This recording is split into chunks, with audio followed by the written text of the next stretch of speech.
Hola a todos, bienvenidos a nuestro curso bíblico en directo. Estoy muy contento de que estén conmigo. Me confirman, por favor, si me pueden escuchar bien. Creo que tenemos muchas personas nuevas el día de hoy, así que bueno, creo que va a ser todo un gusto tener este programa junto con ustedes. Entonces, confírmenme que me pueden escuchar bien. Veo 72 personas y creo que otras se están sumando. Así que, bueno, vamos a comenzar nuestra clase de hoy. Voy a presentarles una, voy a hacer una presentación que va a ser eh, con el propósito de darle comienzo a nuestro curso bíblico. ¿Cómo va a funcionar el curso bíblico? Vamos a tener una clase mensual y lo que les voy a pedir es que ustedes se comprometan, no conmigo, sino con Dios. Se comprometan con Dios a dedicarle una hora y media de cada mes a profundizar en el entendimiento de la Santa Biblia, el entendimiento de su palabra. Yo les voy a dar claves para que ustedes puedan entender mejor, profundizar, puedan amar verdaderamente la palabra de Dios.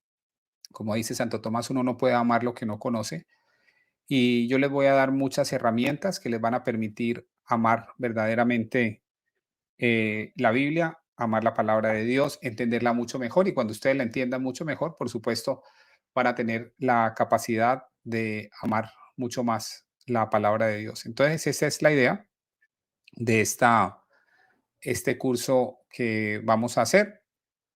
Bueno, estoy muy contento de que hayan tantas personas de tantos lugares. Veo personas de Brasil, Argentina, México, Estados Unidos, Colombia. Entonces, bueno, creo que es un gusto tener personas de todas partes. La grabación de este programa y el material lo voy a compartir con ustedes, así que van a tener acceso a este material. Yo creo que eso es muy bueno. Así que, bueno, tiempo entonces de empezar. Vamos a ir de lleno a nuestro, a nuestro curso. Entonces, ¿cuál es el plan que yo tengo? Como les decía, la idea es hacer una reunión, una hora y media cada mes, donde podamos profundizar en alguno de los temas. Ese va a ser básicamente el plan. Y como parte de ese plan, déjenme mostrarles, vamos a hacer algo como se ve en esta torta, ¿no? O sea, ustedes, perdón, en este ponqué, como lo llaman, torta en México, sé que tiene un significado distinto, ¿no? Así que este ponqué que ustedes ven aquí, este cake, básicamente tiene distintas capas, ¿no? Entonces, este curso va a ser algo así, yo creo que se lo imaginen como este cake, como este ponqué que ven aquí, perdón, como este pastel, muy bien, como este pastel que ven aquí, en el cual vamos a ir, hoy vamos a hacer una capa, vamos a hacer la capa inferior del pastel, la vamos a hacer el día de hoy. eh, el próximo mes vamos a ver otro tema distinto. Hoy, por ejemplo, nos vamos a enfocar en 2 ideas, o mejor dicho, en una sola, ¿no? Que es la alianza de amor. Vamos a entender un concepto fundamental para entender la Biblia, que es el concepto de alianza, y vamos a ver cómo el amor de Dios juega en el plan de salvación. Vamos a entender algo que al menos a mí me abrió los ojos de una forma bastante significativa, ¿no? Y bueno, es lo que voy a compartir hoy con ustedes. Por otro lado, en la próxima clase vamos a hacer una profundización como en esta capa de crema en el pastel. Vamos a profundizar en uno de los libros que en este caso va a ser el libro de los Salmos, un libro muy especial, un libro donde los cristianos hemos usado y los judíos utilizan para glorificar a Dios, y lo hemos hecho ya por 3000 años. Así que vamos a entender mejor los Salmos, cómo leerlos, de qué forma los podemos entender mejor, y por supuesto, de qué forma podemos sacarle mucho más fruto espiritual, ¿no? Yo creo que ese es al final del día la idea. Por otro lado, la tercera clase nos vamos a enfocar en el tema de la adoración, o sea, cómo quiere Dios, cómo nos muestra la Biblia, cómo quiere Dios que lo adoremos, ¿no? Así que ese va a ser un tema súper interesante. Vamos a recorrer la Biblia de principio a fin, desde el Génesis hasta el Apocalipsis, viendo cuál es la forma en que Dios quiere que lo adoremos. Luego vamos a ver un libro fundamental, el libro de Isaías, que tiene por ejemplo, uno de los capítulos más interesantes a Isaías se le ha llamado, algunos lo han llamado el quinto evangelio, porque tiene una información esencial sobre el Mesías y tiene una cantidad de profecías que todos deben conocer. Así que va a ser un libro en el que nos vamos a detener en una clase. Luego vamos a hacer una clase donde vamos a ver de principio a fin en la Biblia el tema de la santificación. ¿Qué dice la Biblia acerca de la santificación? Es muy interesante porque esos son como los ejes mismos de la Biblia, ¿no?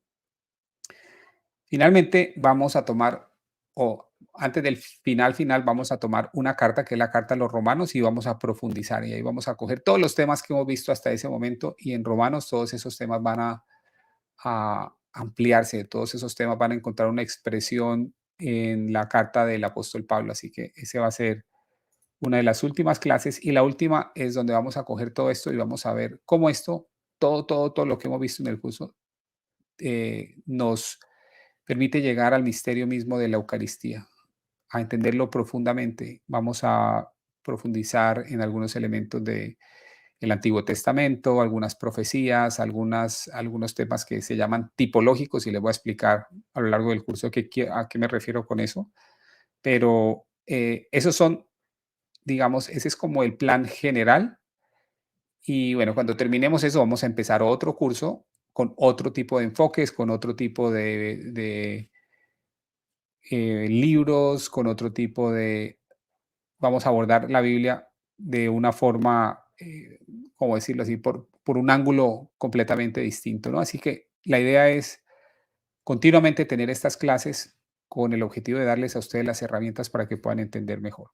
Y el día de hoy, de lo que quiero hablar es de querer, el objetivo mío hoy es transmitirles el hecho de que la Biblia realmente es una verdadera historia de amor. Y bueno, eso suena como decimos nosotros, suena como un cliché, ¿no? Suena como a palabras bonitas, pero bueno, todo el mundo dice, sí, el amor, una historia de amor, todo el mundo se enternece, pero aquí vamos a verlo, cómo Dios en su plan de salvación realmente nos muestra que su plan de salvación es un plan de amor, ¿no? Y creo que va a quedar bastante evidente. Les voy a mostrar al principio de la presentación un texto bíblico y ustedes lo van a leer conmigo y ustedes se van a dar cuenta de que cuando terminó la presentación lo vamos a leer nuevamente y va a adquirir una nueva dimensión después de todo lo que hayamos aprendido el día de hoy. Entonces, vamos a ver a qué me refiero yo con este tema de la historia de amor. Bueno, entonces, primero que todo, los invito a que tengan una Biblia a la mano, no necesariamente porque la vamos a abrir, pero bueno, eventualmente la van a querer usar como referencia al final del programa. Y por otro lado, no es absolutamente necesario que tomen nota, pero si hay algún texto bíblico que les gusta y tienen un cuaderno a la mano, tomen nota de la referencia y bueno, para que posteriormente ustedes mismos puedan profundizar en esto. Pero como les digo, la presentación se las voy a hacer disponible a todos ustedes. Entonces, comencemos con uno de mis pasajes favoritos. ¿Se imaginan? Bueno, yo creo que la gente lo que menos se imagina es que este puede ser uno de mis pasajes favoritos, y lo es, porque el libro del Cantar de los Cantares, si bien muchas personas lo han visto como poesía erótica, padres de la iglesia tan importantes como Gregorio de Niza van a decir que es el libro que tiene los misterios más elevados del amor, ¿no? Del amor de Dios por el hombre y del objetivo, cuál es el objetivo final del hombre hacia Dios. Entonces, déjenme leerles un pequeño extracto. De nuevo, este es el extracto que vamos a leer también al final de la presentación, para que ustedes vean a lo que yo me refiero. Dice en el Cantar de los Cantares, la esposa, que como lo vamos a ver, la esposa representa el alma, ¿no? Dice, béseme él con los besos de su boca, porque tus amores son mejores que el vino, suave es el olor de tus ungüentos, es tu nombre ungüento derramado, por eso te aman las doncellas. Y sigue adelante, el coro dice lo siguiente: Atráeme a mí en pos de ti, corramos, me introdujo el rey en sus cámaras. Nos gozaremos, nos alegraremos en ti, canta el coro. Celebraremos tus amores más que el vino, con razón te aman. Entonces, aquí vemos De nuevo, un libro que ha sido particularmente, diría yo, en el mundo protestante, no se ve el Cantar de los Cantares como literatura mística, pero nosotros en la tradición católica lo hemos visto como tal y tenemos un comentario, por ejemplo, de San Juan de la Cruz, uno de los grandes doctores de la Iglesia en teología mística, que va a hacer todo un comentario del Cantar de los Cantares y va a decir que el Cantar de los Cantares de alguna forma representa ese amor que se va a materializar o que se materializa entre el alma y la presencia de Dios, ¿no? Entonces, este es un texto muy bonito, muy interesante y quería comenzar con él porque el enfoque de hoy es el amor, pero en una característica muy especial. Y básicamente va con esta idea. La Biblia, de principio a fin, es una historia de amor y es tan así, o mejor dicho, lo que nos ayuda a identificar que la Biblia es una historia de amor es el hecho de que vamos a ver que es la historia de un matrimonio. Esa es la Biblia, es la historia de un matrimonio. La historia de un matrimonio que se va a llevar a cabo en el final de los tiempos. Ese es el fin de la Biblia, pero no solamente el fin, sino que vamos a ver que también desde el principio hasta el fin, desde el libro de Génesis hasta el libro de Apocalipsis, el tema común en la Biblia es el tema del matrimonio. Lo vemos, por ejemplo, en el matrimonio en el jardín del Edén. Génesis 2:24, que luego es citado por el apóstol Pablo en el libro de Efesios, nos dice lo siguiente: por lo tanto, el hombre dejará a su padre y a su madre y se unirá a su mujer y serán una sola carne. Aquí está la definición clara de lo que es el sacramento del matrimonio, que como nosotros decimos, la razón por la que el matrimonio no puede ser entre un hombre y un hombre, entre una mujer y una mujer, es porque el que diseñó el matrimonio es Dios mismo y nosotros como hombres no tenemos la autoridad de cambiarlo. Pero a lo que yo voy y lo que me parece importante aquí es mostrarles que el comienzo de la Biblia es un matrimonio. Génesis 2, el segundo libro de la Biblia nos habla, después de la creación que viene, un matrimonio. Ese es un punto interesante, ¿no? Pero no solamente al principio de la Biblia, sino que también al final vamos de nuevo a ver ese tema recurrente del matrimonio. Les voy a mostrar algunos ejemplos muy sencillos. Dice el Apocalipsis 19:9. Y el ángel me dijo, escribe, bienaventurados los que están invitados a la cena de qué. ¿Es una cena normal?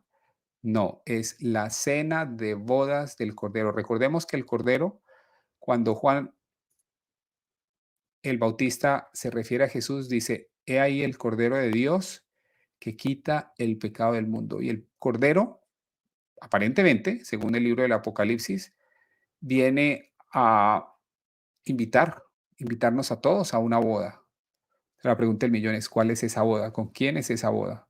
Porque acuérdense, el final de la Biblia es una cena de bodas. Hay un matrimonio en el cielo. ¿De quién es ese matrimonio? Esa es una pregunta fundamental y les insisto, es una pregunta fundamental porque todo en la Biblia está orientado, la historia de la salvación está orientada a ese momento especial, en el final de los tiempos donde va a haber una boda y esa boda es la boda del Cordero.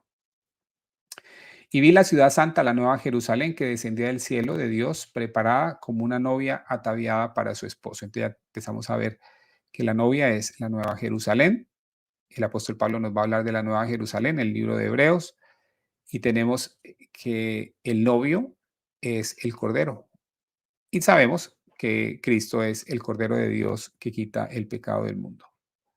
Entonces, ¿cuál es mi objetivo hasta este punto? Mostrarles que de principio a fin, en este libro que conocemos como la Biblia, el tema es un matrimonio. En otras palabras, es un tema esencial, es fundamental.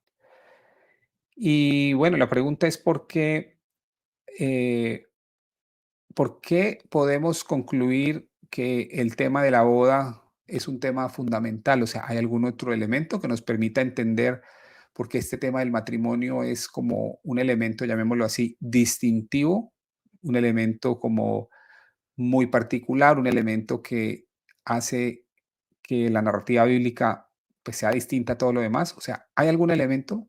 Y la respuesta es sí, y es exactamente lo que les voy a mostrar hoy.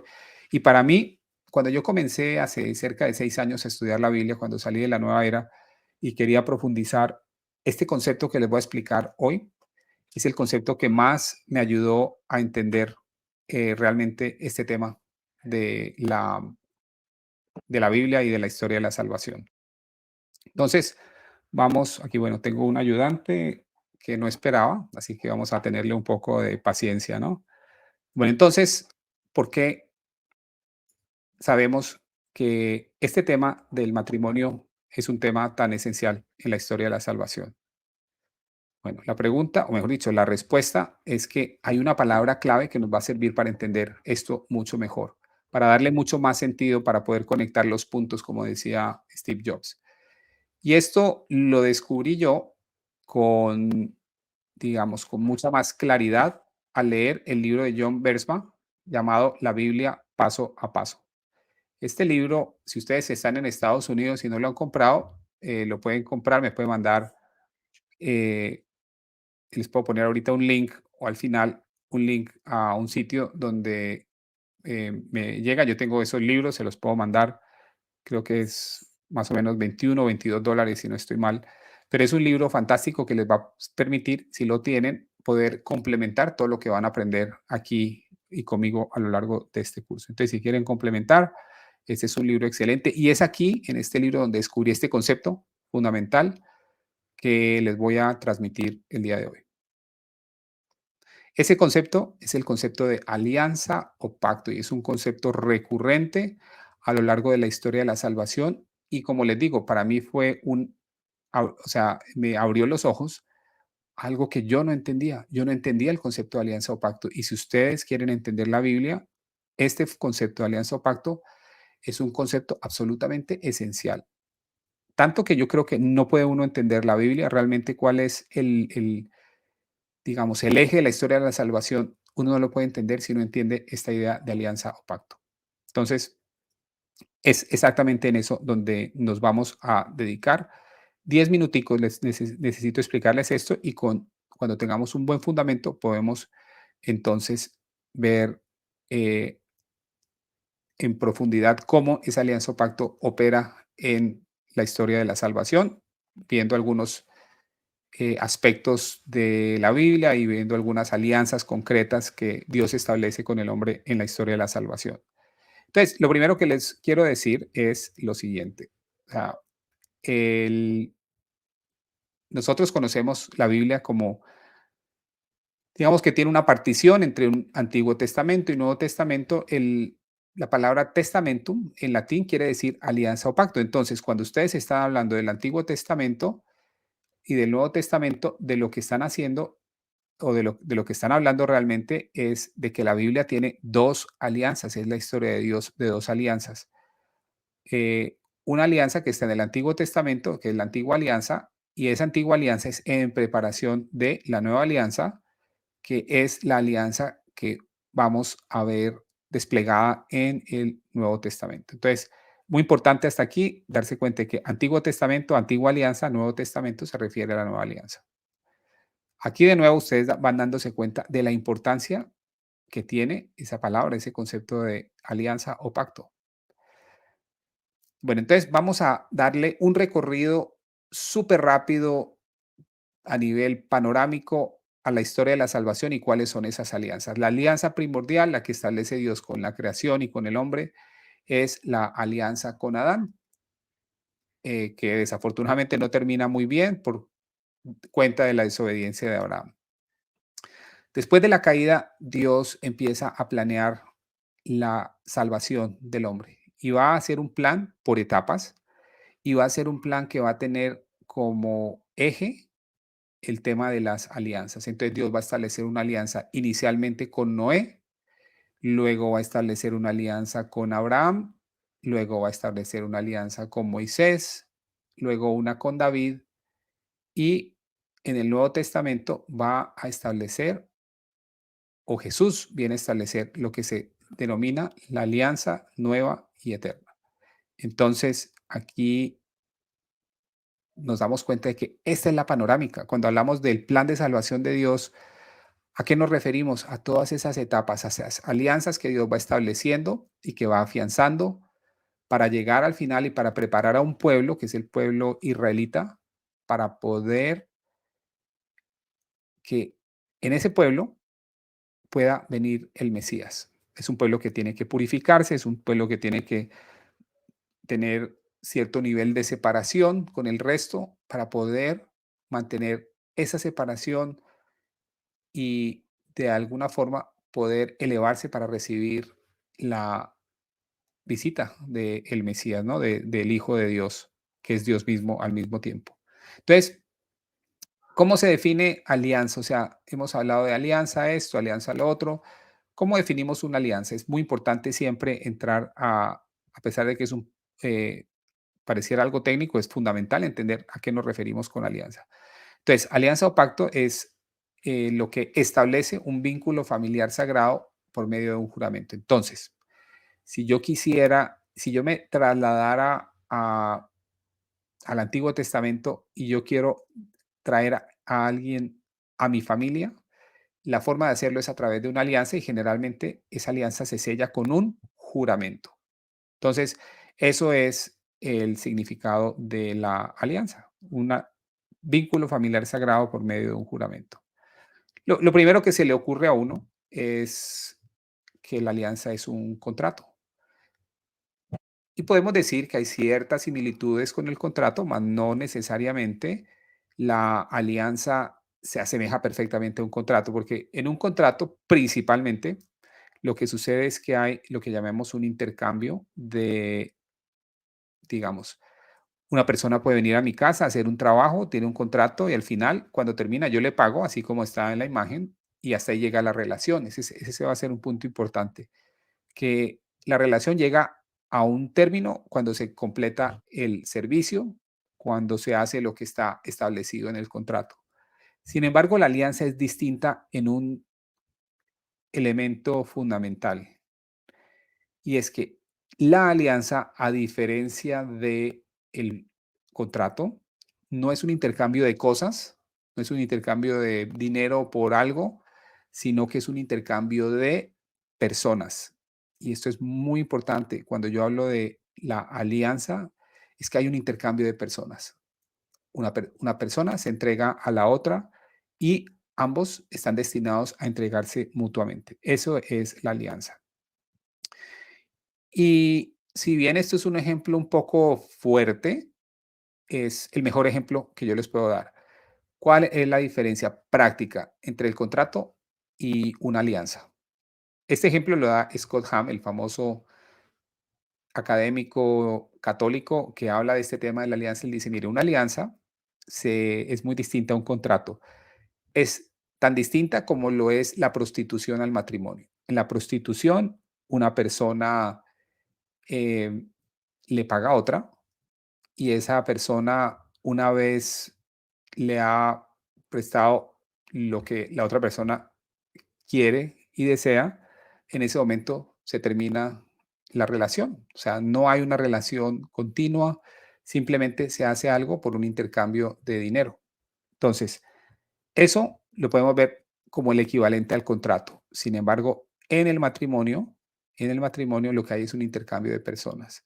Y ese intercambio de personas está destinado a que sea por siempre. Esa va a ser un elemento fundamental, ¿no?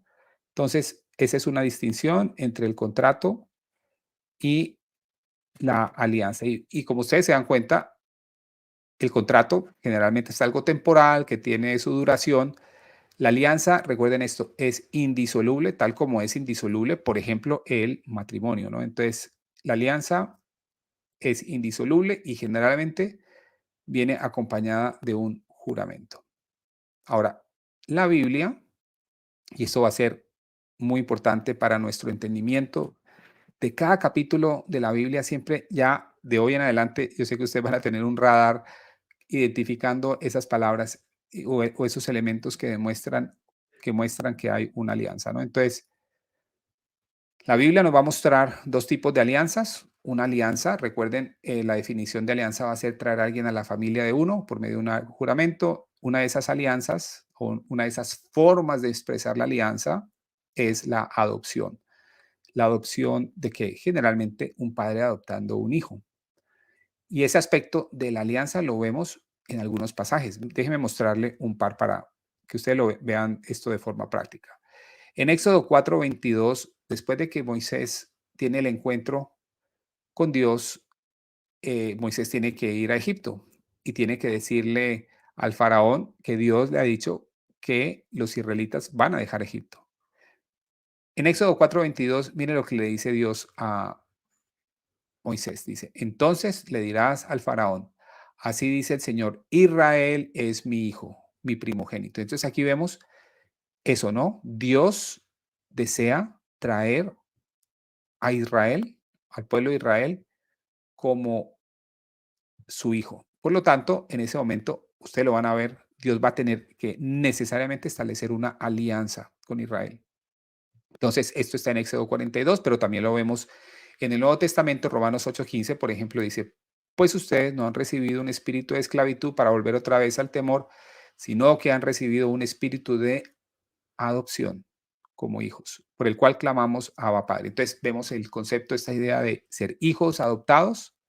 Miren que la palabra específicamente que utiliza el apóstol Pablo es adopción y eso, digamos que es un acto de la bondad de Dios, de la misericordia de Dios que nos trae como hijos, pero efectivamente eso se va a lograr y se va a hacer por medio de una alianza.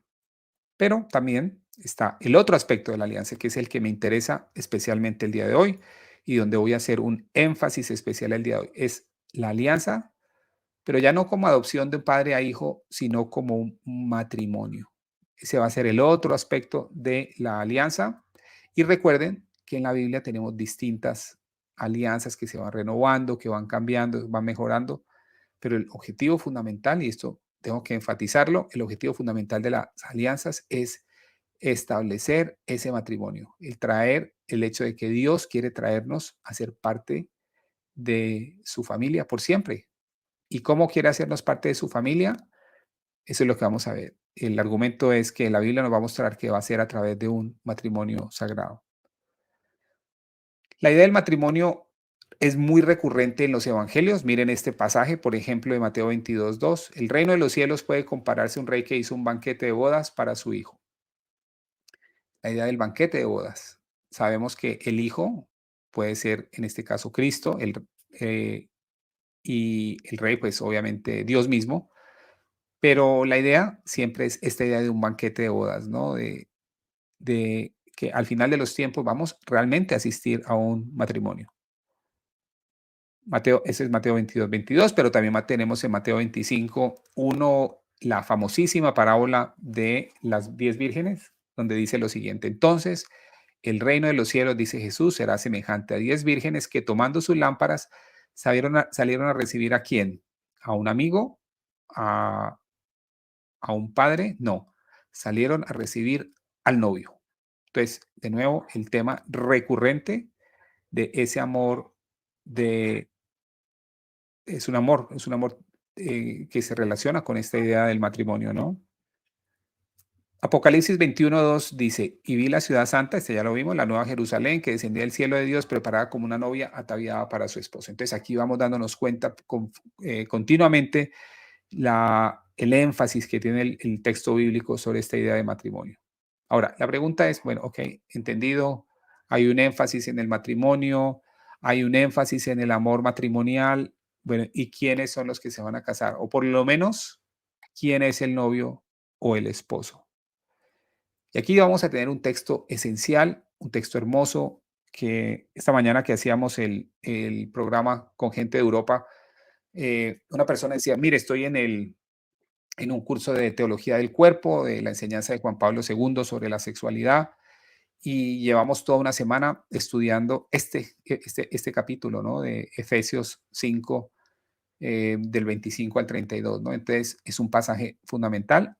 Yo aquí les voy a dar una pequeña parte, pero les recomiendo profundamente que después, cuando quieran volver a retomar y refrescar el material, se lean todo la segunda parte del capítulo 5 del libro de Efesios, porque ahí está todo este concepto, pero desarrollado con mucha más profundidad, al menos por el apóstol Pablo.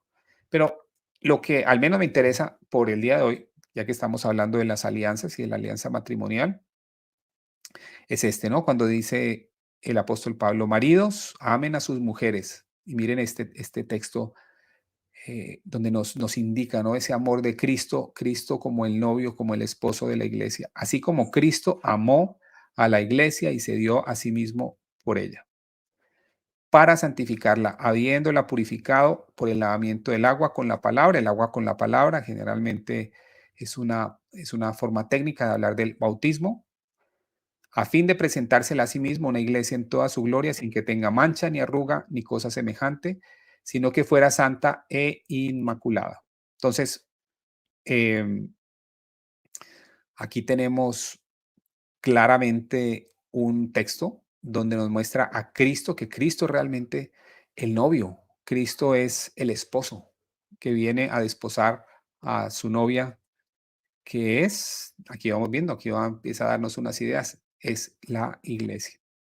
Y lo que es interesante, como para reforzar este punto, por si no ha quedado lo suficientemente claro, es que el apóstol Pablo enfatiza aún más en ese mismo capítulo, un poco más adelante, en la Efesios 5, 31, 32, donde cita a Génesis, el mismo texto que vimos al principio de la presentación, cuando Dios establece la idea del matrimonio o el concepto del matrimonio. Miren lo que hace el apóstol Pablo, lo cita textualmente, dice, por esto el hombre dejará a su padre y a su madre y se unirá a su mujer y los dos serán una sola carne.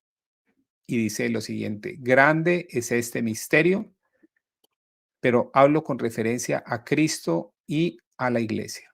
Cuando el apóstol Pablo habla de un misterio, no habla de algo que es imposible de entender, es algo que es muy profundo y del cual generalmente podemos ver o entender algunos aspectos, pero es tan grande la, lo que hay detrás de ese concepto que muchas veces no vamos a ser capaces de absorberlo todo. Pero lo que sí sabemos es que este gran misterio parece referirse al matrimonio de Cristo con la iglesia, a esa unidad que va a haber entre Cristo y la iglesia, y el apóstol Pablo lo llama misterio, este grande misterio, en el idioma, eh, en el idioma original, misterio mega.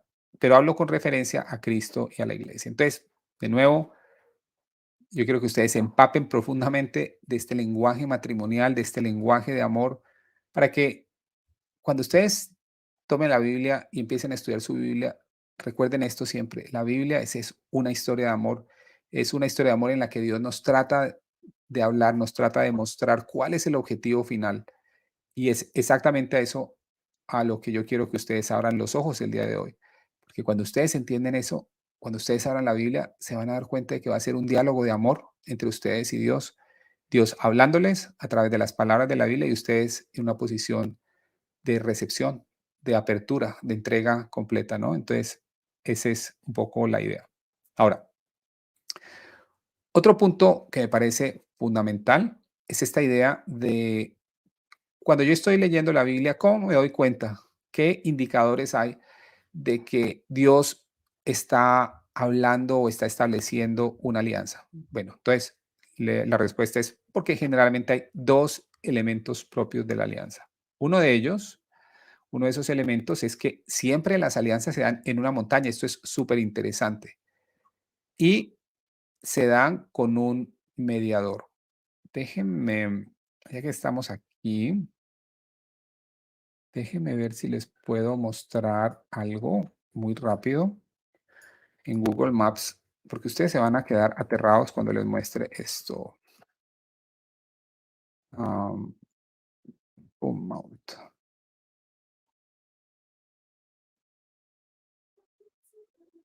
Ok, bueno, vamos a dejar esto aquí, este mapita lo vamos a ver un poco más adelante y ustedes se van a quedar impresionados con algo que les voy a mostrar. Entonces, tengámoslo allí, se los tengo listos para que sigamos. No les terminé de contar cómo se dan estas alianzas.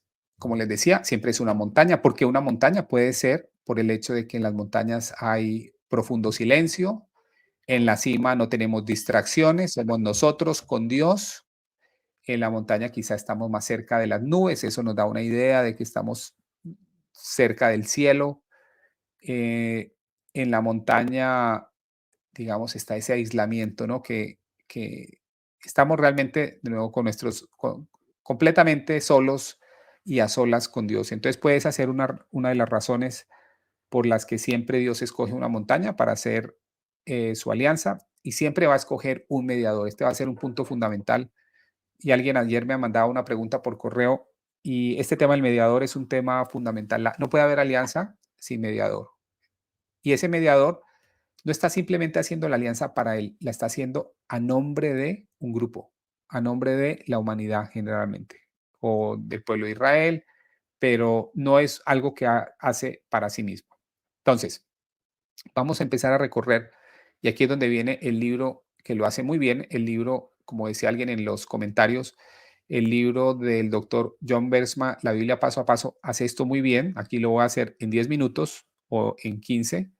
Voy a hacer un súper resumen de lo que son las alianzas para que ustedes puedan entenderlo, para que la Biblia les haga sentido. Cuando hagamos lo que dice Steve Jobs en su discurso en Stanford, decía, la clave es conectar los puntos. Y efectivamente, el concepto que nos va a permitir conectar los puntos es esta idea de la alianza. Entonces, en la alianza con Adán, ¿qué sucede en la alianza con Adán?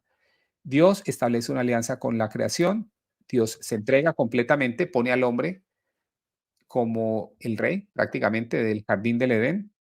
El jardín del Edén es una montaña, eso lo vamos a ver en Ezequiel 28, y nos dice también no solamente que es una montaña, sino que está, digamos que tiene oro y piedras preciosas. Y Dios pone entonces a nuestros padres originales, Adán y Eva, pero con las alianzas siempre viene una responsabilidad, siempre viene una, como le diríamos en Colombia, ¿no? Una cascarita, ¿no? De que tiene una condición, por decirlo así. Y esa condición es que Dios va a poner unas reglas que cumplir. Y eso no es opcional, o sea, eso se tiene que hacer como tal. En la alianza de Dios con Adán y Eva, la alianza primordial, Dios les da todo, les da el disfrute de la creación misma, los hace reyes de la creación, pero les pone una condición, no comer del árbol, del fruto del árbol del árbol del conocimiento del bien y el mal. Entonces, esa va a ser la condición y esa condición, si se cumple, eh, mm, entonces se sigue en una relación armoniosa con Dios y si no se cumple, lo que vamos a ver es que se rompe esa relación. Entonces se ofende a Dios que nos ha creado y obviamente eso trae toda una gran cantidad de problemas, ¿no? Entonces, ese es inicialmente la alianza con Adán y de nuevo, tengamos en cuenta que se da en una montaña. Cuando nuestros padres originales caen, en ese momento un querubín aparece, lo lleva a la puerta este y bloquea la entrada de la puerta oeste, de la puerta este y ya en ese momento nuestros padres originales no tienen acceso al jardín del Edén. Entonces, esta es la alianza primordial. Hasta aquí las cosas van bastante mal. Se ha roto la relación con Dios, se ha roto esa amistad con Dios y el hombre tiene que empezar prácticamente desde cero. Y es en ese momento que Dios no abandona su plan de traer a la humanidad hacia Él y empieza a establecer, y aquí viene el punto, empieza a establecer una serie de alianzas que tienen el objetivo fundamental de traer a todas las personas hacia Él. Y la primera de esas alianzas, entonces, después de que la alianza con Adán tuviera digamos, tuviera eh, ese problema, o el problema de la caída, entonces Dios empieza a restablecer, busca en la humanidad personas con las que Él puede empezar a trabajar para traer de nuevo a la humanidad, encarrilarla al plan de salvación. Entonces empieza con Noé, de forma muy interesante también. La alianza con Noé se da en una montaña. Esa montaña es el monte Ararat, donde vamos a encontrar el arca. Y vamos a ver que cuando Dios sella su alianza con Noé, va a tener una imagen, una señal, y esa señal va a ser la señal del arco iris. Entonces aquí tenemos quién es el mediador, Noé, cuál es el monte Ararat, y es allí donde se sella la alianza. ¿Qué texto? Porque aquí les he dicho toda una cantidad de cosas con las alianzas. ¿Cuáles son los textos que soportan esas afirmaciones que yo hago? Uno de ellos es Génesis 6:18, es la primera, digamos, es la primera ocurrencia de la palabra alianza en la Biblia y dice lo siguiente: pero contigo estableceré mi pacto, dice Dios a Noé. Entrarás en el arca tú y tus hijos, y tu mujer y las mujeres de tus hijos contigo.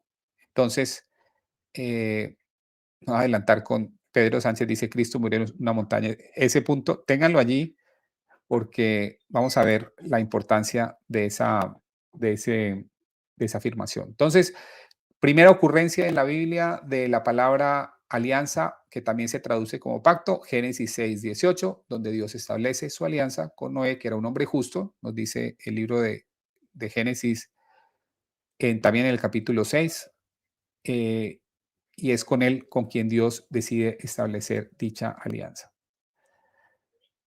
Ahora, Dios le da una señal, le dice, mire, la señal del pacto que he establecido entre yo y toda carne sobre la tierra va a ser nada más y nada menos que esto, ¿no? El arco iris, que como sabemos hoy es completamente abusado como un símbolo, pero inicialmente era el símbolo de la unión entre Dios y el hombre, ¿no? Entonces, hasta aquí un resumen. Dios establece, lleva a cabo la creación, pone al hombre en un estado exaltado, en un estado de dominio. El hombre le da una condición, el hombre no cumple esa condición, falla, nuestros primeros padres, pero Dios no abandona al hombre y empieza de nuevo a trabajar para traer y manifestar el plan de salvación, primero con Noé y segundo, y esa es quizá una de las alianzas fundamentales, eso lo vamos a ver cuando veamos el libro de Romanos, la importancia de la alianza con Noé, perdón, con Abraham, y esta es una alianza que se da igualmente en una montaña. ¿Cuál es esa montaña? El monte Moriah. Y es muy interesante aquí darnos cuenta de que eh, la alianza se da en el momento, o mejor dicho, se sella completamente con un juramento en el momento en que Abraham está dispuesto a sacrificar lo que más quiere por la obediencia que le tiene a Dios. Y ese pasaje se conoce como la, a veces lo conocemos como el sacrificio de Isaac, pero recuerden, Isaac no fue sacrificado. En el judaísmo se conoce como el Akadá. Akadá como dado a entender como el atamiento de Isaac. Como ustedes saben, Isaac es amarrado en un altar porque Abraham cree que Dios le ha dado la orden o está seguro de que Dios le ha dado la orden de sacrificar a su hijo y está dispuesto a hacerlo por obediencia, pero el ángel en el último minuto le dice que no lo haga. Y en ese pasaje, que de nuevo, una montaña, Abraham como mediador, un sacrificio de por medio, es allí donde se va a sellar el pacto. Un pacto que aparecía delineado mucho antes, en Génesis 17, cuando Dios le dice a Abraham, yo estableceré mi pacto entre mí y ti y te multiplicaré sobremanera. Ahora, recuerden esto, aquí es donde empezamos a ver lo recurrente que es esta idea del pacto o alianza. Y por eso es importante para mí mostrarles estos textos, porque yo quiero que ustedes los tengan. Cuando ustedes tengan la oportunidad de contarle a otras personas acerca de la Biblia y quieran compartir estos conceptos, estos son los textos clave. Génesis 17:2 en este caso. Y cuando se da el acadá de Isaac, la la atadura de Isaac y lo que conocemos equivocadamente, en mi opinión, cuando hablamos del sacrificio de Isaac, porque Isaac no es sacrificado. Pero en este pasaje es cuando vemos que Dios le dice a Abraham, por mí mismo juro que por no haberme negado tu hijo único, yo te colmaré de bendiciones. Son básicamente tres bendiciones las que Dios le promete a Abraham, que a través de él va a salir un rey o una gran casa, como se conoce en la Biblia. A través de él se van a bendecir a todas las naciones y que de él van a surgir una gran multitud. Entonces, esas son las tres promesas que le hace Dios y son tres promesas que por supuesto se cumplen, porque ¿quién está haciendo ese juramento? Dios. ¿Y por quién está jurando Dios? Está jurando por él mismo. El libro de Hebreos nos dice que Dios jura con él por él mismo, porque no hay nada mayor o superior que Dios. Entonces no se puede jurar por nada superior. Jurar por él mismo es jurar al nivel más alto, es comprometerse al nivel más alto. Y es eso exactamente lo que Dios está haciendo allí en ese pasaje. Dios se está obligando, escúcheme bien, Dios se está obligando a colmar de bendiciones a Abraham. Imagínense eso es bastante, es un lenguaje muy impactante que tiene mucho más sentido y nos permite abrir los ojos cuando le vemos esto a la luz de las alianzas. Entonces, este pasaje lo pueden ver en Génesis 22, muy importante que se lea muy bien este capítulo y yo sé que ahora que entienden este concepto lo van a disfrutar mucho más. Entonces, recordando el concepto, la alianza o pacto establece un vínculo familiar sagrado por medio de un juramento. Y en este caso, ese vínculo familiar sagrado, esa alianza que Dios establece con Abraham, está representada o sellada plenamente con un juramento. Recuerden, por mí mismo juro, dice el Señor. Entonces aquí vemos claramente todos los elementos de lo que es una alianza. Después de Abraham, vamos a tener que Dios escoge ya un pueblo específicamente, eh, mejor dicho, de Abraham tiene dos hijos, Dios escoge una sola rama, una sola de las ramas, y de ahí surge el pueblo israelita.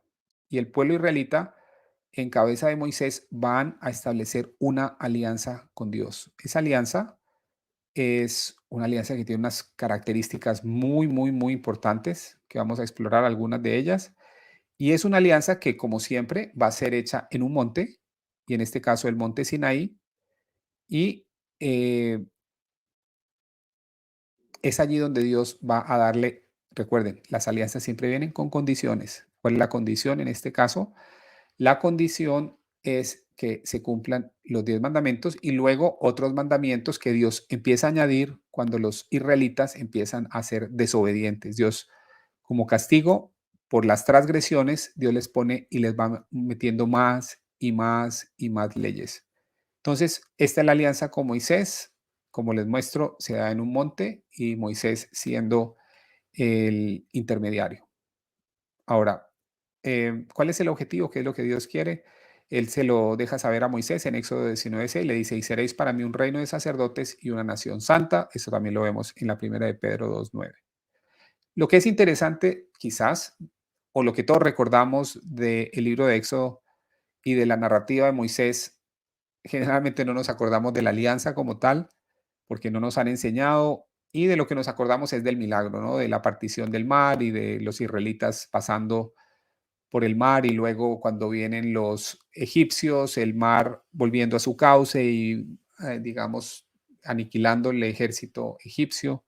Entonces, esa es como la idea principal que tenemos, pero realmente la idea fundamental es esta, la idea de que ahí se establece una alianza, se refuerza una alianza. Y eso lo van a ver muy claramente en Éxodo 24:7. Miren las palabras, dice lo siguiente. Entonces Moisés tomó la sangre y roció al pueblo diciendo, esta es la sangre de la alianza que Dios ha hecho con ustedes. Y si ustedes se dan cuenta cuáles son las palabras de Jesucristo en la última cena, van a darse cuenta de que son casi que textualmente las mismas palabras. La diferencia va a ser que la sangre con la que se va a sellar la alianza de nueva y eterna en cabeza de Jesús es su sangre, mientras que en este caso es la sangre de unos animales que se sacrifican. Pero miren la frase, esta es la sangre de la alianza que Dios ha hecho con ustedes. Y lo que les estoy tratando de mostrar es la absoluta importancia que tiene este concepto de la alianza para nosotros entender cómo se relaciona Dios con nosotros, todo lo que Él nos ama, todo lo que Él está dispuesto a hacer. Recuerden esto, con Abraham Dios se obliga, hace un juramento, se obliga a hacer, a bendecir a Abraham. Aquí Dios se obliga también porque Él es una parte participante de esta alianza, ¿no? Entonces, este es para mí uno de los pasajes más importantes de la alianza, por supuesto, entre Moisés y, y entre los israelitas y Dios, pero es un pasaje que generalmente pasamos desapercibido porque no entendemos muy bien eso. Dice Jessica Martínez, wow, son las mismas palabras. Exactamente, exactamente. Y lo que nos indica es que Cristo, como lo vamos a ver, él viene con un objetivo muy fundamental, muy claro con respecto a a la alianza que él va a sellar con Dios en nombre nuestro. Bueno, entonces eso es en Éxodo 24:7 y como resultado, miren esto es fascinante, fascinante, súper fascinante. Como resultado de la alianza que se sella en Éxodo 24:7, Dios empieza a darle unas instrucciones a Moisés para crear esta estructura que ven aquí, que es el tabernáculo, y ese tabernáculo Dios lo va a ir preparando, lo va a ir santificando, o sea, se van a necesitar consagrar los elementos, se va a necesitar crear algunos eh, de elementos o eh, estructuras sagradas dentro de ese recinto. Por ejemplo, un altar, vamos a tener una, una fuente de agua bendita, vamos a tener el arca de la alianza, vamos a tener el altar de incienso, vamos a tener un altar donde se van a poner, imagínense esto tan interesante, pan, una ofrenda diaria de pan y vino. Ese pan se llama el pan de la presencia y la vamos a encontrar esa ofrenda diariamente hecha por sacerdotes. Ahí no le suena a algo bastante católico. Por otro lado, ¿cuál es el objetivo fundamental? ¿Por qué todas estas cosas se empiezan a dar? Por esto, porque Dios en Éxodo 40 muestra que Él desciende, la presencia de Dios desciende a morar entre los israelitas y eso es el evento fundamental en la alianza con Moisés, porque recuerden que Dios había dejado de vivir entre nosotros. Él vivía y se paseaba por el jardín del Edén, como nos dice el libro del Génesis capítulo 3, pero después de la caída ya el hombre había perdido esa relación, esa amistad con Dios. Y Dios restablece esa amistad en la alianza con Moisés. Y al restablecer esa alianza, Dios, la forma de mostrar realmente que está completamente involucrado es que Dios va a descender. Y eso lo vemos en el último versículo del Éxodo 40, para que lo lean, porque es súper interesante. Desciende la presencia de Dios. Esa presencia de Dios se conoce como la Shekinah y es allí donde Dios empieza a morar nuevamente. Y el espacio que él habita se empieza a conocer como un espacio sagrado. Y solamente si uno está ritualmente puro, puede acercarse y compartir o entrar al espacio, a ese espacio sagrado que Dios ha creado. Pero las cosas no terminan muy bien en la alianza con Moisés, desafortunadamente. Como les mostraba, siempre hay una responsabilidad.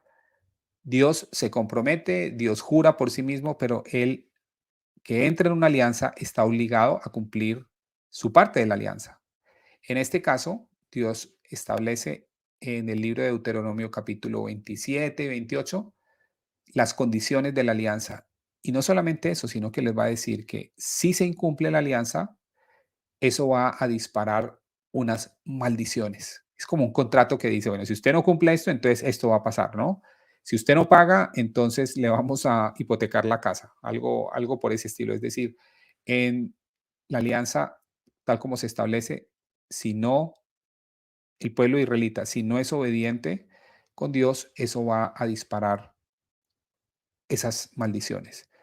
Y desafortunadamente no es sino que Dios entregue los 10 mandamientos para los israelitas empezar a romperlos, especialmente en el tema más álgido, ¿no? El tema de la idolatría. Entonces empiezan a idolatrar un becerro de oro, que es el equivalente. Acuérdense que estamos hablando de que las alianzas las alianzas parecen, y les voy a dar mucha más evidencia, pero pareciera que las alianzas son tienen un componente o una, digamos, como una relación con el matrimonio. Entonces, adorar al becerro de oro en el contexto de una alianza es el equivalente a hacer adulterio espiritual. Es engañar a Dios, que es la persona que ha tomado el otro lugar en la alianza. Entonces, esa infidelidad va a disparar las maldiciones que aparecen en el capítulo 27 y 28 del libro de Deuteronomio. Pero bueno, entonces hasta aquí, como les digo, las cosas no van muy bien, los israelitas son desobedientes, son muy dados a la idolatría y, sin embargo, Dios sigue trabajando, la misericordia de Dios es eterna, el Señor es lento para enojarse, presto siempre para amar y siempre presto para perdonar, pero sobre todo, lo más importante, Dios sigue trabajando con un plan en mente. Él tiene un plan muy claro que se va a cumplir en Jesús. Y ahorita les voy a mostrar que la Biblia mismo va mostrando y nos va dando idea de cuál es ese plan. Y en ese plan que Dios tiene, a pesar de que los israelitas están fallando continuamente, en ese plan interviene o el siguiente paso es la alianza con el rey David. Y en la alianza con el rey David, increíblemente, se da en un monte, que es el monte Sión. Aquí vemos a David, que es el rey, pero déjenme mostrarles, ¿se acuerdan que yo les había dicho que les iba a mostrar algo interesante? Vimos algo que a uno le debería llamar la atención. Y creo que, déjenme ver cuál es el pasaje, que este pasaje me interesa muchísimo mostrarlo. Es el siguiente pasaje. Ah, es la primera de Crónicas, si no estoy mal, primera de Crónicas 3, bueno, sí, me lo sabía, pero bueno, prefería consultarlo. Vamos a ver un pasaje. Ajá, primera de Crónicas 3. En este pasaje se los voy a mostrar. Perdón. No, perdón, segunda de lo tenía a la mano. Segunda de Crónicas 3:1. Miren este pasaje que aparece en la segunda de Crónicas 3:1. Miren lo que dice. Voy a ponerlo. Dice, Salomón edifica el templo. Recuerden que Salomón era el hijo de David. David no puede, David quiere hacer el templo, pero Dios le dice, tus manos están manchadas de sangre, tu hijo va a ser quien edifique mi templo.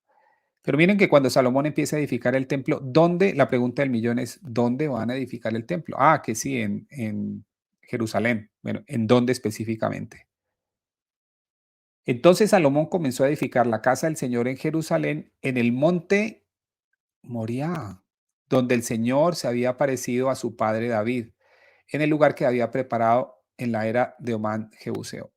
Lo que les quiero mostrar es que, si se dan cuenta, esa particularidad que Dios, el plan de Dios es perfecto desde, digamos, es algo que está tan perfectamente planeado que el mismo lugar donde Abraham va a hacer el sacrificio de Isaac es el mismo lugar donde posteriormente se establece el templo. Aquí hay una idea bien interesante.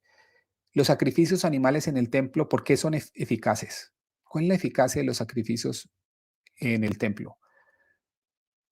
Eh, en algún momento los rabíes judíos tuvieron la idea de que la eficacia realmente se da por la intención que tenía Isaac de ser sacrificado por su padre. O sea, ese mérito de Isaac de estar dispuesto a ser sacrificado por su padre y ese mérito de Abraham de estar dispuesto a obedecer a Dios sacrificando a su único hijo, es lo que hacía que los sacrificios fueran meritorios en ese sitio. ¿Cuál es ese sitio? El monte Moriah, que es exactamente, como acabamos de ver, donde se va a establecer el templo. Qué interesante esa relación, ¿cierto? Pero no es todo lo que les tengo. Vamos a ver al final, les voy a tener algo que los va a dejar boquiabiertos. Pero bueno, es exactamente lo que sucede. El rey David está dispuesto y quiere hacer una casa para el Señor, quiere dejar de tener ese templo móvil que es el tabernáculo y quiere realmente hacer un templo hermoso para Dios. Dios se merece lo mejor. Y Dios a su vez, por ese deseo de David de satisfacerlo y de agradarlo, Dios le hace unas promesas. Miren esta, por ejemplo. Salmo 89:3. He hecho un pacto con mi escogido, con David. He jurado a David, mi siervo, para siempre haré estable tu descendencia, daré firmeza a tu trono por todas las generaciones. Entonces aquí tenemos otra poderosa promesa del Señor, que la descendencia de David va a ser por todas las generaciones. Independiente de lo que pase, su descendencia va a ser estable y por todas las generaciones. En la segunda de Samuel 7:13 dice, Él edificará una casa para mi nombre y yo afirmaré el trono de su reino para siempre. Entonces, aquí vamos dándonos cuenta de que Dios sigue haciendo promesas, Dios sabe que de David, recuerden que a través de Abraham dijo que un rey iba a salir, aquí tenemos al rey David, pero el rey David es un anticipo, es una, técnicamente se dice un tipo de el rey verdadero que va a venir, que es Jesús, ¿no? Entonces, aquí vemos esas promesas y en la alianza con Moisés, digamos, Dios viene y desciende a un tabernáculo. En la alianza con David, la presencia de Dios se va a posar sobre el templo de Salomón. Bueno, pero hasta aquí yo les he mostrado, ya vimos que en la alianza con Moisés empezaban a haber problemas de idolatría y Dios tenía que cada vez ponerles más y más reglas y leyes. Desafortunadamente, después de que David muere y su hijo Salomón también termina, o mejor dicho, termina alejándose de Dios. Y como resultado de todas estas cosas, como resultado de la desobediencia, como resultado del pecado, el pueblo de Israel termina dividiéndose en dos reinos. Uno de ellos, el reino del norte, conocido como el reino de Israel, y otro de ellos, el reino del sur, conocido como Judá. Entonces, aquí se da esta idea, recuerden que Israel son 12 tribus, 10 de esas tribus se van al norte y dos de las tribus permanecen en el sur. Lo interesante es que el templo permanece en Judá, que es el reino del sur, donde están dos de las tribus, y básicamente es en el templo donde se pueden hacer sacrificios. Un judío no puede hacer sacrificio en ningún otro lugar, porque solamente es permitido por la ley mosaica, por las reglas que Dios da, es hacer el sacrificio en el templo. Entonces, ¿qué es lo que sucede? Los israelitas, los del el reino del norte, quieren seguir haciendo sacrificios, pero entonces no lo hacen en el templo, lo cual es una profanación de alguna forma y empiezan a hacer sacrificios a dioses falsos. Entonces, eso hace que se disparen las maldiciones de la alianza y en el año 721 los asirios invaden el reino del norte y se llevan las 10 tribus, se las llevan, los limpian completamente el territorio de las 10 tribus, se llevan las 10 tribus y créame, escúcheme bien esto, hasta el día de hoy no sabemos dónde están las 10 tribus de Israel, no se sabe. Sabemos que se mezclaron con los gentiles a lo largo de todo el mundo como resultado de esta, eh, de este exilio, ¿no? Pero no solamente el reino del norte sufre y Dios les quita la protección por cuenta de que ellos no han cumplido la alianza, sino que también en el reino del sur, que es el reino de Judá, en el año 587, los babilonios invaden y no solamente se llevan a las personas o a muchas de ellas, sino que también destruyen el templo. Y antes de que destruyan el templo, la presencia de Dios sale del templo con los querubines. Eso lo pueden ver en Ezequiel 10, que es, en algún momento vamos a hacer un programa sobre eso. Pero básicamente aquí estamos hablando de la debacle total. La debacle total. Es como que nosotros como católicos, es como que el día de mañana cayera un meteoro en el Vaticano, ¿no? Y quedáramos como que, ups, no hay papa, no hay obispos, o sea, como que la cabeza de la iglesia simplemente se, o sea, se esfumara completamente, ¿no? Así quedaron ellos, pero en el caso de ellos es que habían unas provisiones muy específicas en la palabra de Dios de qué hubiese pasado si ellos no cumplían con su aspecto de la alianza. Entonces, esto se conoce como el exilio Y aquí sí que llegamos al punto más bajo. Recuerden, Dios quería, después de la caída, Dios quería restablecer su relación con la humanidad, traer a la humanidad a sí mismo, que es el objetivo. Dios está buscando ese, esa unión eterna con su creación, con la humanidad, pero ese es el momento más bajo. Pero en el momento más bajo, en el momento más oscuro de toda la historia de la salvación después de la caída, encontramos que Dios no abandona a su pueblo y empieza a hablar de lo que se conoce como la nueva alianza. Y en esa nueva alianza vamos a tener que algunos profetas menores van a empezar a hablar y vamos a tener textos fundamentales que aquí se los voy a dejar, se los recomiendo que los estudien. Uno de ellos es capítulo fundamental, Jeremías 31, donde se habla específicamente de la nueva alianza, Isaías 55, Ezequiel 36, que es casi repetidamente en mis programas hablo de Ezequiel 36. Y esos, básicamente lo que se ve en esos capítulos es que ya los profetas empiezan a hablar, empiezan a contarle al pueblo de Israel que se viene una nueva alianza, que va a haber una renovación, que va a ser una alianza que es mucho mejor. Pero como siempre, Dios no da todos los detalles, da algunos detalles, pero no da todos los detalles. Y eso nos debería enseñar a nosotros que hay veces la forma en que Dios opera, Él tiene todo el plan perfecto, listo, pero muchas veces podemos nosotros ver que todas las cosas parecen andar mal, pero Dios tiene un plan y Dios sigue trabajando y Él sabe cómo va a manifestar su plan porque Él mismo lo ha orquestado. Y una de las cosas, y este es un tema quizás muy interesante, quizás de lo mejor que les puedo mostrar hoy en esta presentación es esto, ¿no? Porque no es tan obvio y muy pocas personas realmente profundizan en esto, pero lo que sucede es que en esta etapa de la historia de la salvación, los profetas empiezan a reflexionar, empiezan a mirar la relación de Dios con Israel, por ejemplo, y empiezan a hablar ya de la nueva alianza, empiezan a ver el futuro de lo que es la nueva alianza, pero empiezan a asociar todo esto con la idea del matrimonio. Entonces vamos a tener textos, unos textos muy, muy interesantes de algunos profetas menores, algunos otros profetas mayores, pero algunos de estos van a ser, en mi opinión personal, y yo sé que ustedes van a compartir esa opinión conmigo, van a ver que algunos de estos textos son algunos de los textos más hermosos de de todo el Antiguo Testamento. Se los aseguro. Para mí no hay ninguna duda.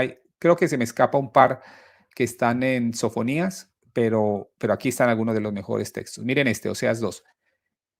Dice el Señor, entonces me casaré contigo para siempre. Me casaré contigo en la justicia y el derecho, en la ternura y el amor. Me casaré contigo en la fidelidad y tú conocerás al Señor. Ese es el significado más profundo que yo les puedo dar. No hay nada, no hay palabras que puedan describir mejor la alianza que estas palabras que aparecen en el segundo capítulo del libro de Oseas. Es un casamiento para siempre. Es un casamiento en justicia, en derecho, en ternura y especialmente en amor.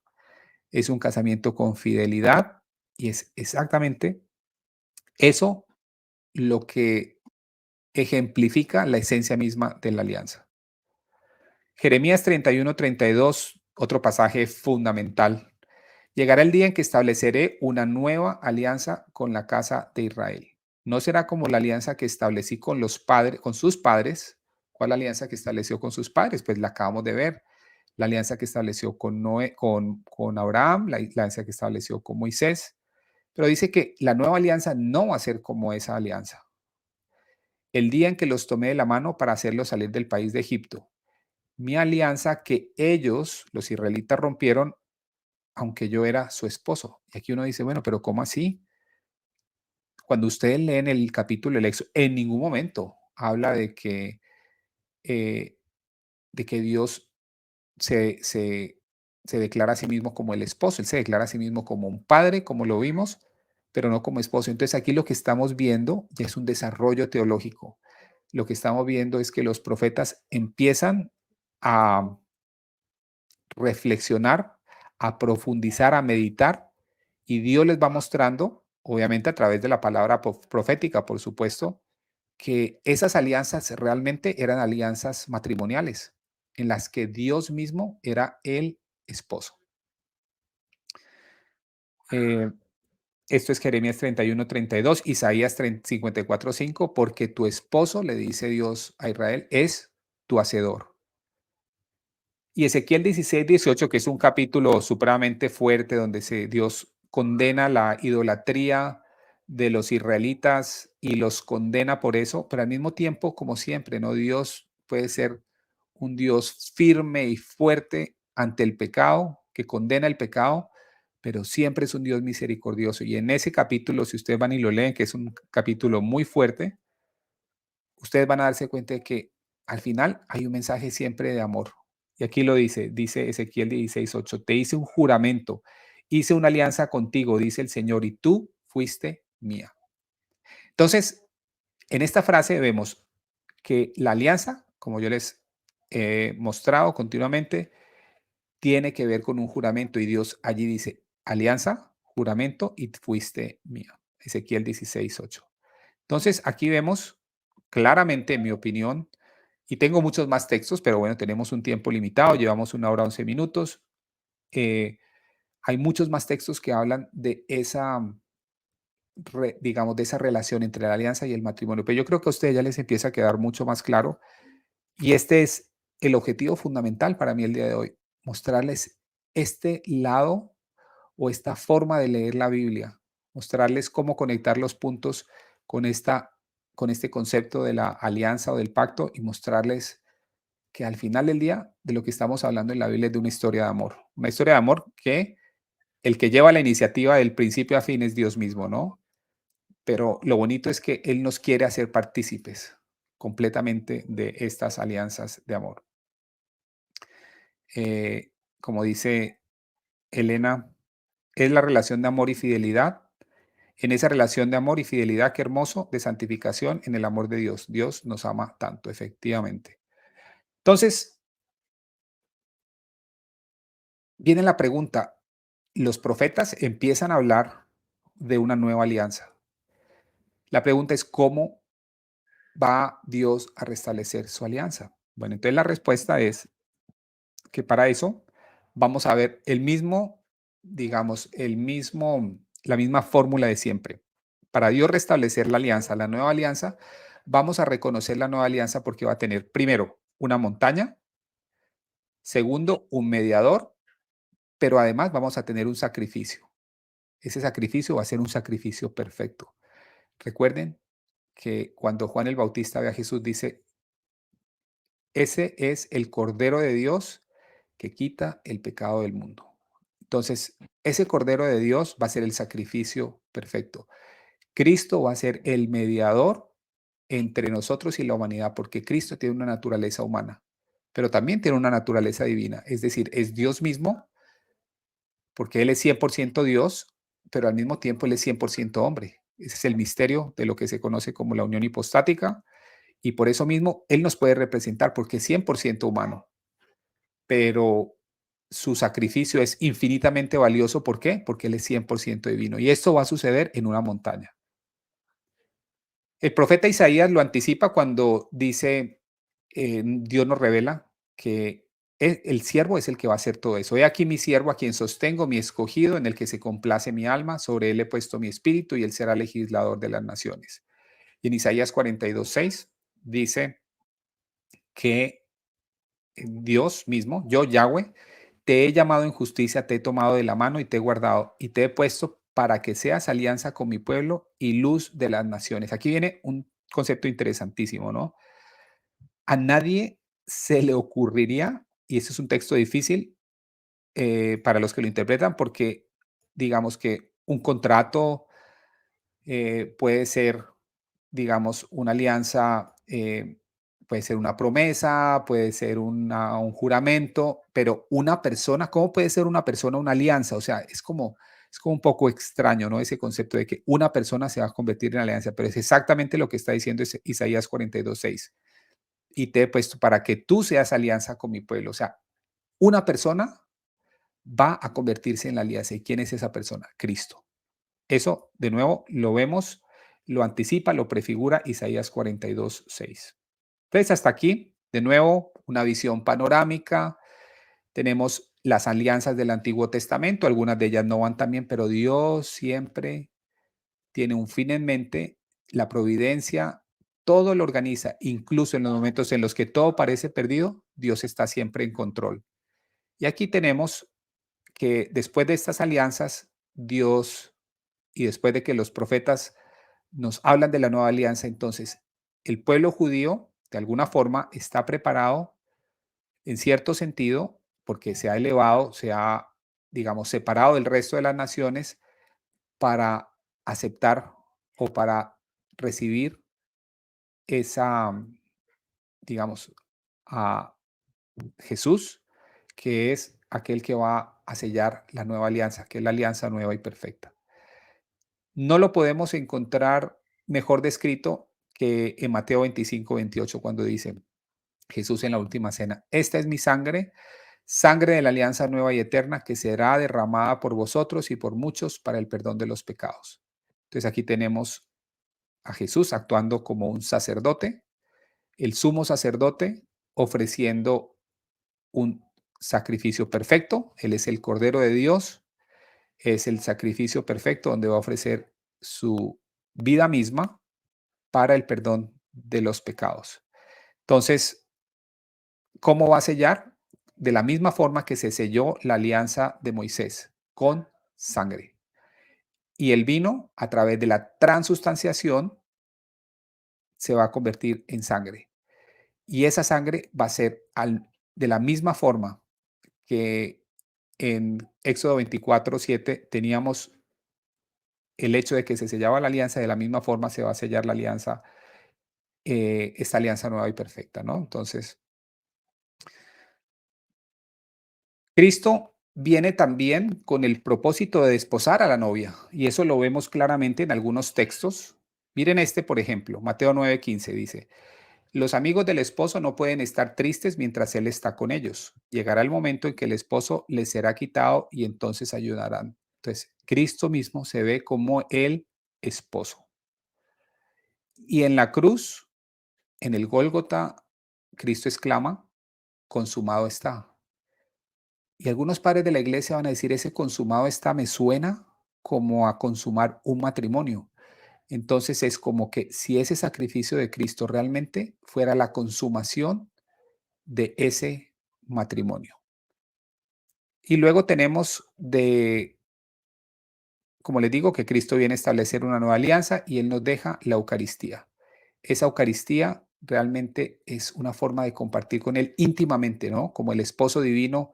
Por eso los santos, si ustedes ven a personas como Santa Catalina de Siena, ven a santas de, de tanta elevación como Santa Teresa de Jesús, con ese amor tan profundo por la Eucaristía, ¿no? Ese amor porque la Eucaristía sacramentalmente nos hace hacer unos con el cuerpo, el alma y la divinidad de Cristo, ¿no? Entonces, ahí está como el sentido más profundo, es el sacramento que nos permite estar cerca de Él, cerca del esposo divino, cerca de eh, aquel que desea desposar a la iglesia por siempre.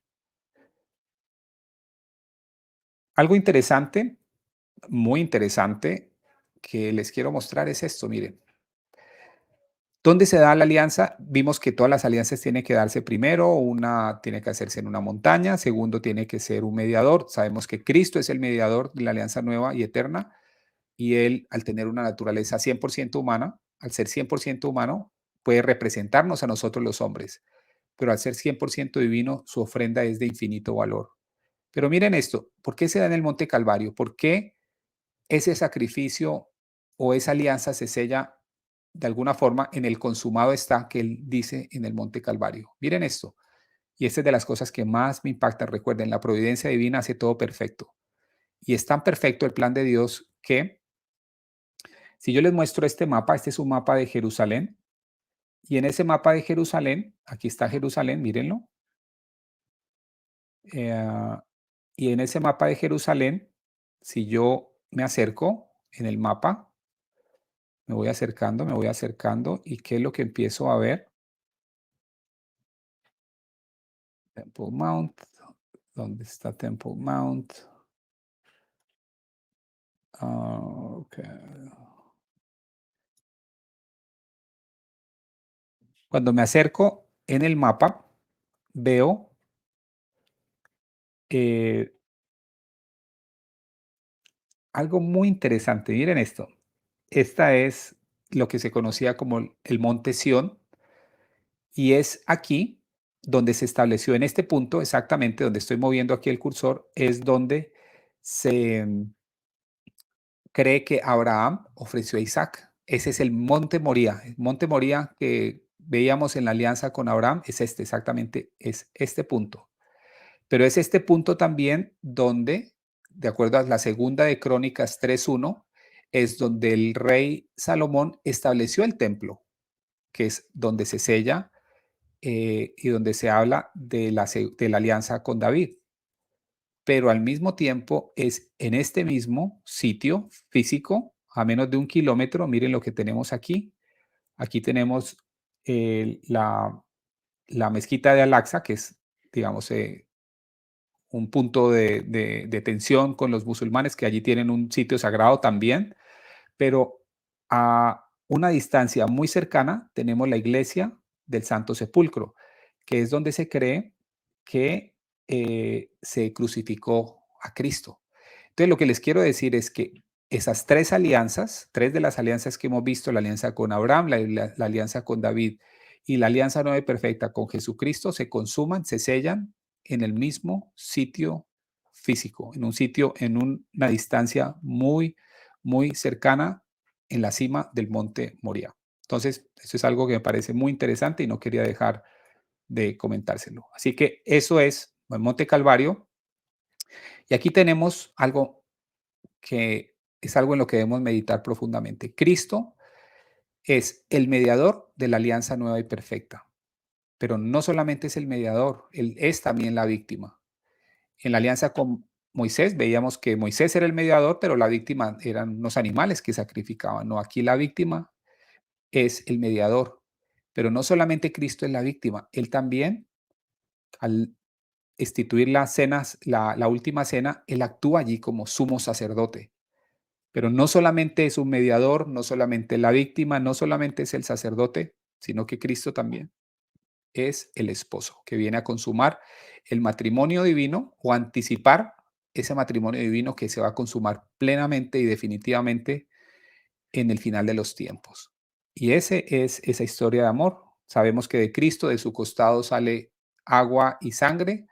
Los padres de la iglesia veían en esa agua el agua del bautismo que nos trae de nuevo a ese estado de amistad con Dios y la sangre representando la sangre de Cristo y de alguna forma representando la Eucaristía. Entonces, a lo que yo voy, y espero haber sido lo suficientemente claro el día de hoy, es que el matrimonio entre Cristo y la iglesia se da cuando Él dice consumado está.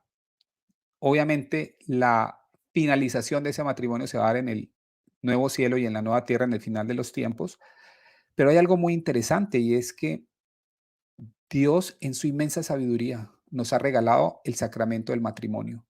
El sacramento del matrimonio es un medio de gracia y podemos acceder a gracia divina y es como una anticipación, es como como un pequeño, como una pequeña prueba de lo que va a ser ese matrimonio en, en los últimos tiempos, ese matrimonio entre la iglesia y Cristo, recordando que la iglesia somos nosotros, aquellos que estamos bautizados y somos parte de la iglesia católica. Entonces, muy importante que todo esto nos permita también al mismo tiempo tener conciencia de la importancia del sacramento del matrimonio y todo lo que debemos hacer, ¿no? Como católicos para que el matrimonio realmente, la gente entienda que el matrimonio es un sacramento, la gente entienda que el matrimonio es sagrado y que solamente lo que Dios ha unido, el hombre no lo separe, ¿no? Ese es parte del énfasis que debemos hacer. Y después de toda esta historia que les he dado, les voy a leer de nuevo el Cantar de los Cantares para ver si el, esos textos que le leí al principio si después de todo lo que hemos visto les digámoslo, les llega de una forma distinta, porque a mí me llegan o me empezaron a llegar de una forma distinta, los empecé empecé a verlos con mucha más profundidad, empecé a ver el lado místico después de que entendí todos estos temas de la alianza, del matrimonio, de lo que Dios quiere hacer con nosotros y de que al final de los tiempos, todo va a confluir en una boda, ¿no? Que es la boda de el Cordero con la iglesia. Entonces dice el Cantar de los Cantares de Salomón: Béseme él, nosotros o digamos la iglesia, como la esposa, béseme él con los besos de su boca, porque tus amores son mejores que el vino, suave es el olor de tus ungüentos, es tu nombre ungüento derramado, por eso te aman las doncellas. Atráeme en pos de ti, corramos, me introdujo el rey en sus cámaras. Nos gozaremos, nos alegraremos en ti, celebraremos tus amores más que el vino, con razón te aman. Uno de los más grandes místicos de la Iglesia Católica, un doctor de la Iglesia, San Juan de la Cruz, tiene un comentario del Cantar de los Cantares, que es fantástico, por supuesto, o sea, ya se imaginarán, uno de nuestros grandes, grandes santos, ¿no? Pero no solamente San Juan de la Cruz, que vivió en el siglo XVI, sino que en el siglo IV tenemos a nada más y nada menos que San Gregorio de Niza, hablándonos del Cantar de los Cantares. Y miren lo que nos dice San Gregorio de Niza. Como para cerrar todo esto, que tengamos la opinión de un padre de la iglesia.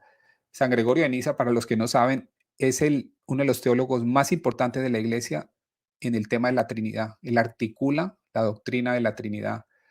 Es uno de los grandes, es un doctor de la iglesia, por supuesto, es uno de los grandes, grandes teólogos que ha tenido la iglesia en toda su historia. Y miren su comentario del Cantar de los Cantares. Y con esto vamos a cerrar el día de hoy para que ustedes vean que esto no es una idea moderna, sino que esto es algo que la iglesia ha enseñado desde el principio. Miren lo que dice. Escuchen el misterio del Cantar de los Cantares, porque por lo que está escrito allí, el alma, en cierto sentido, es llevada como una novia hacia el matrimonio incorpóreo, espiritual y puro con Dios, porque Él, Dios, manifiesta en este trabajo de traernos hacia Él la más bendita y perfecta vía de salvación. Me refiero a aquella que viene a través del amor. Entonces,